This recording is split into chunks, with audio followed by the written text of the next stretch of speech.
안녕하세요. 오늘 여러분께서 공유해 주신 자료들 흥미로운데요.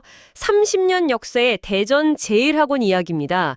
이 학원이 마주한 현실과 또 AI 노벨 문해력 5라는 좀 새로운 카드를 꺼내 들었는데 이게 과연 성공할 수 있을지 그 가능성을 좀 깊이 들여다보겠습니다. 네. 배전에서는 뭐 거의 터줏대감이죠. 인지도는 정말 높은데, 근데 보내주신 자료 보니까 문제가 좀 심각해요. 어떤 점들이죠? 일단 시설 노후화가 너무 심각하고요. 특히 그 화장실 위생 문제. 이건 뭐 버티기 힘들다는 말까지 나올 정도라고 하니까요. 아, 그 정도예요? 시설뿐만 아니라 또 다른 문제도 있나요? 네, 문화적인 부분도 커요. 그러니까 너무 결과만 따지는 거죠. 점수, 성적, 이런 분위기가 좀 뭐랄까 경직되어 있고 피드백도 잘 안 받아들여진다고 하고요. 그런 상황에서 또 외부 환경도 만만치 않죠. 그렇죠. 안 그래도 힘든데 서울에 있는 그 대형 학원들이 대전으로 막 내려오고 있잖아요. 아, 경쟁이 더 심해지는 거네요. 네, 그러니까 이 학원 입장에서는 정말 변화가 절실한 거죠. 뭔가 혁신이 필요한 시점이에요. 바로 그 지점에서 이제 AI 노벨 문해력 5라는 프로그램이 등장하는 건데요. 이제 어떤 프로그램인지 좀 설명해 주시겠어요? 이건 SB 컨설팅 심죄우 대표가 개발한 건데요. 핵심은 그 노벨상 수상자들의 사고방식을 배우는 거예요. RQTW라고 해서 읽고 질문하고 생각하고 토론하고 마지막에 글쓰기까지 이 5단계 훈련을 하는 거죠. 아, RQTW. 과정 중심이군요. 단순히 지식을 넣는 게 아니라 생각하는 힘 자체를 키우는 거네요. 네, 맞아요. 깊이 있는 사고력, 비판적 분석력, 이런 걸 강조해요. 여기에 이제 특허받은 삼색줄 독서법이라고 핵심, 중요, 궁금한 내용 이렇게 색깔 다르게 줄 치면서 읽는 방법이거든요. 네네. 그런 거랑 또 AI 북튜터 같은 기술도 좀 접목을 했어요. 이름에 AI, 노벨 들어간 것만 봐도 좀 현대적이고 지적인 이미지를 주려고 한 것 같죠?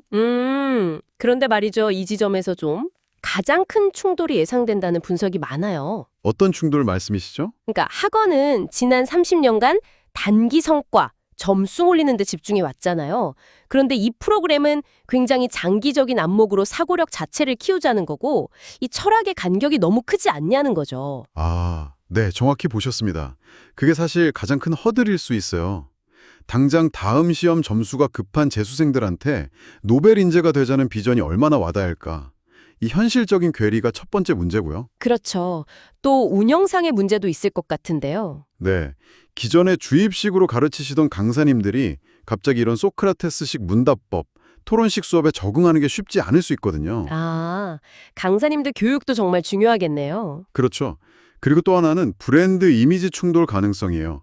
기존의 좀 가성비 학원 이미지랑 이 프로그램이 지향하는 프리미엄, 진정성 이런 가치가 잘 맞을까 하는 거죠. 와, 정말 여러 가지 문제들이 얽혀 있네요.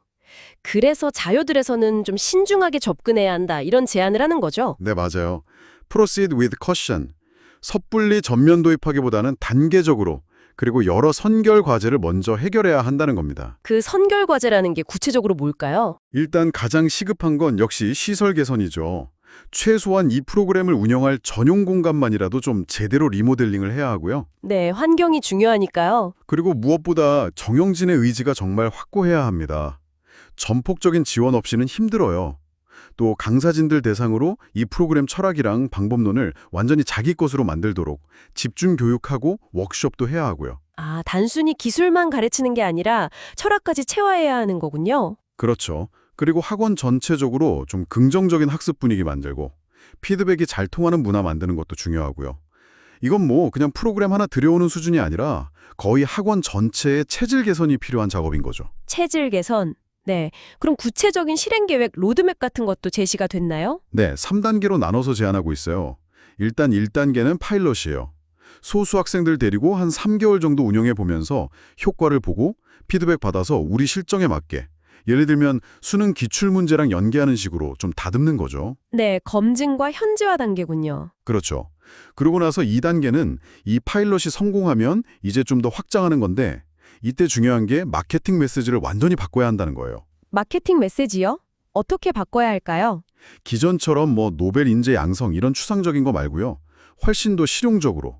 예를 들면 수능 국어 최고 난도 문항 정복이라든지 점수 향상 확실히 약속드립니다. 아니면 그 삼색줄 독해법으로 독해력 완성 이런 식으로요. 학생들하고 학부모님들이 딱 들었을 때 아, 이게 나한테 필요하겠다 싶은 구체적인 가치를 내세워야 한다는 거죠. 성공 사례도 막 보여주고요. 아, 현실적인 필요를 파고들어야 한다. 일리 있네요. 그럼 마지막 3단계는요? 3단계는 이제 이걸 학원의 핵심 커리큘럼으로 완전히 통합시키는 거예요. 그래서 대전에서 유일하게 수능 문해력을 전문적으로 키워주는 학원, 이런 식으로 딱 포지셔닝 하는 거죠. 브랜드 자체를 바꾸는 거예요. 와, 이 모든 단계를 성공적으로 거친다면 정말 학원에 큰 변화가 오겠네요. 기대되는 효과가 상당할 것 같은데요? 그럼요. 일단 그 낡은 이미지를 벗고 뭔가 미래 교육을 선도하는 그런 세련된 이미지를 얻을 수 있겠죠. 네, 브랜드 쇄신 효과. 그리고 경쟁 학원들이랑 확실히 차별화가 되잖아요. 특히 수능, 국어, 요즘 정말 어렵다고들 하는데 그 고통점을 딱 파고드는 거니까요. 시장에서 유리한 위치를 잡을 수 있죠. 뭐 당연히 강의질도 올라갈 거고 새로운 수익 모델도 될 수 있고요. 사회적으로도 좀 긍정적인 이미지를 줄 수 있겠네요. 교육의 본질에 집중한다는 인상을 주니까요. 맞습니다. 더 나아가서 자료에서는 두 개의 날개 전략이라는 부가적인 옵션도 제시하는데요. 두 개의 날개요. 네, 이 AI 노벨 문해력 5로 사고력을 키우는 날개 하나랑 또 다른 프로그램, 예를 들면 뭐 AI 갤러리 앤드 아트 시네마 같은 걸로 창의성이나 감성, 힐링까지 챙겨주는 또 다른 날개, 이렇게 두 축으로 융합형 인재 포트폴리오를 만들어주는 거죠. 입시에도 도움이 될 수 있고요. 아, 정말 다각적인 접근이네요. 자, 그럼 정리를 좀 해보겠습니다. 이 제1학원의 AI 노벨 미래력 5 도입은 단순히 새 프로그램 하나 추가하는 게 절대 아니네요. 그렇죠. 노후된 시설 개선부터 시작해서 뿌리 깊은 결과 중심 문화를 바꾸고 강사진들의 역량까지 완전히 끌어올려야 하는, 어떻게 보면 굉장히 위험 부담이 크지만 성공하면 얻는 것도 큰 그런 도전이라고 할 수 있겠습니다. 네, 고위험 고수익 전략이죠. 성공한다면 정말 단순한 생존을 넘어서 완전히 새로운 학원으로 도약할 수 있는 기회가 될 겁니다. 네. 여기서 마지막으로 여러분께 한번 질문을 던져보고 싶습니다. 만약에 이 제1학원이 쉽지 않겠지만 이 과정 중심의 학습 철학을 성공적으로 학원 문화로 뿌리내린다면요. 이게 단순히 수능 점수를 넘어서 우리 학생들이 생각하는 성공의 의미 자체를 좀 다르게 바라보게 할 수도 있지 않을까요? 장기적으로 학생들과 또 학원에 어떤 영향을 미치게 될지 한번 생각해 보시는 것도 의미 있을 것 같습니다.